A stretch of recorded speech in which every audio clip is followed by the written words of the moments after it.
ኢሰመጉ በኦሮሚያ ክልል ምስራቅ አርሲ ከ450 በላይ ሰዎች መገደላቸውን በሪፖርት ይፋ አደረገ። በዝርዝር መረጃ እናካፍላችኋለን። በውላችን መሰረት ያልተከፈለው 60% ቀሪ ክፍያና የ4 ቀናት የቅድመ ስምሪት ወጪ እስከዛሬ አልተፈጸመም ሲል ምርጫ አስፈጻሚዎች ቅሬታ አቅርበዋል። የአሜሪካ አምባሳደር ትራምፕ ጥቃቱን ያስቆሙት ለንግግር ቦታ ለመስጠት ነው አሉ። ፕሬዝዳንት ትራምፕ ኢራን ላይ የሚፈጸመው ድብደባ እንዲቆም ያደረጉት የዲፕሎማሲ ተጨማሪ ጊዜ ለመስጠት መሆኑን በመንግስታቱ ድርጅት የአሜሪካ አምባሳደር አስታወቁ። የቮይስ ኦፍ ኢትዮጵያ ቤተሰቦች ሰብስክራይብ ማድረጋችሁን እያስታወስናችሁ በዝርዝር እንደምንመለከታቸው ጉዳዮች እናልፋለን።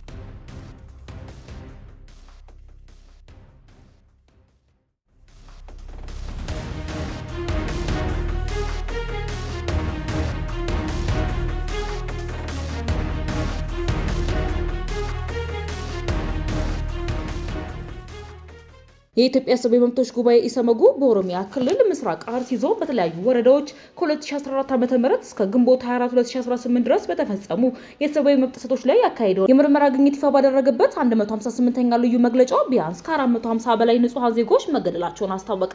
ሀገር በቀሉ የሰብአዊ መብቶች ተሟጋች ድርጅት በ37 ገጾች ቀንብቦ ባወጣው ሪፖርት መሰረት በዞኑ በሚገኙ 9 ወረዳዎች ውስጥ በተጠቂዎች አካላት ማንነትና ሃይማኖትን መሰረት በማድረግ በተፈጸሙ ጥቃቶች የሰው ሕይወት ከማለፉ ባሻገር በርካታ ዜጎች አካላዊ ጉዳት ለእገታና ለአስገድዶ መሰወር ተደርገዋል።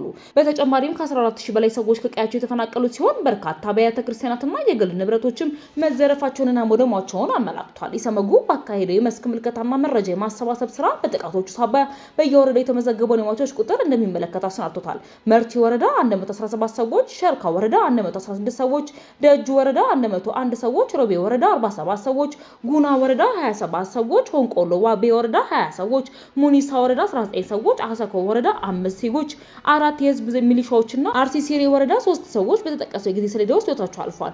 ጉባኤው የሟቾችን ስም ዝርዝር ከነምስላቸው አስደግፎም ነው በሪፖርት ይፋ አደረገው።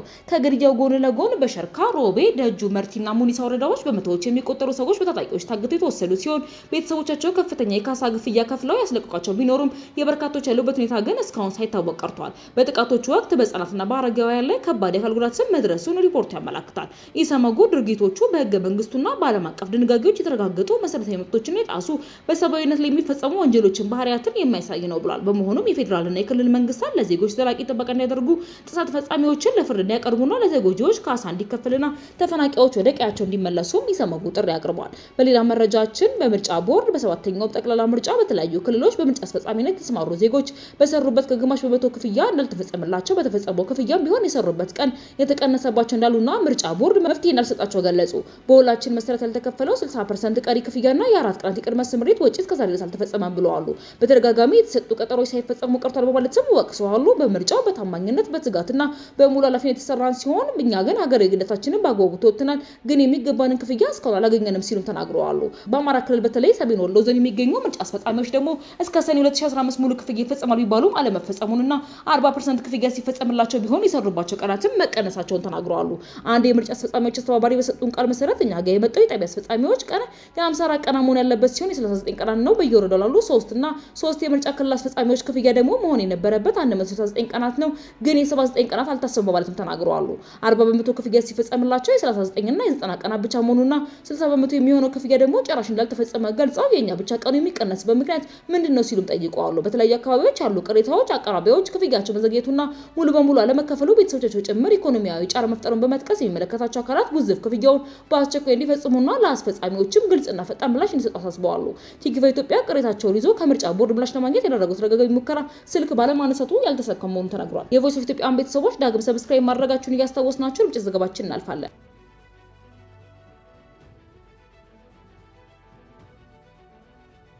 የአሜሪካ አምባሳደር ትራምፕ ጥቃቱን ያስቆሙት ለንግግር ቦታ ለመስጠት ነው አሉ። ፕሬዝዳንት ትራምፕ ኢራን ላይ የሚፈጸመው ድብደባ እንዲቆም ያደረጉት ለዲፕሎማሲ ተጨማሪ ጊዜ ለመስጠት መሆኑን በመንግስታቱ ድርጅት የአሜሪካ አምባሳደር አስታወቁ። አምባሳደር ማይክ ዋልዝ እሁድ ዕለት ለፎክስ ኒውስ በሰጡት ቃለ ምልልስ ፕሬዝዳንቱ ለንግግር የተወሰነ ቦታ ለመስጠት ጥቃት እንዲቆም ማድረጋቸውን ተናግረዋል።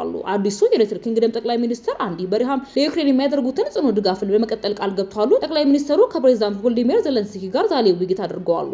ከውይይቱ አስቀድሞ እንደተናገሩትም ለዩክሬን የሚደረገውን ድጋፍ እንደሚቀጥሉ አስታውቀዋል። ጠቅላይ ሚኒስትሩ ስልጣን ከተረከቡ አንድ ሳምንታቸው ሲሆን የመጀመሪያው ዓለም አቀፍ ጎብኚያቸው ዘለንስኪም ይሆናሉ። ውይይቱ የሁለቱን ሀገራት ግንኙነት እንደሚያጠናክር ተገልጿል። መሪዎቹ የባህር ኃይልን ይጎበኛሉ። ጠቅላይ ሚኒስትሩ እንግሊዝ ከዩክሬን ጎን ትቆማለች፣ ድጋፋችንም አይቋረጥም፣ ለዩክሬን ዘላቂ ሰላምና ፍትህ ሳናሰፍን ወደ ኋላ አንልም ብለዋል። የቮይስ ኦፍ ኢትዮጵያን ቤተሰቦች ዳግም ሰብስክራይብ ማድረጋችሁን እያስታወስናችሁ በሌላ አዲስ መረጃዎች ዳግም እስክንገናኝ ድረስ በደህና ቆዩ።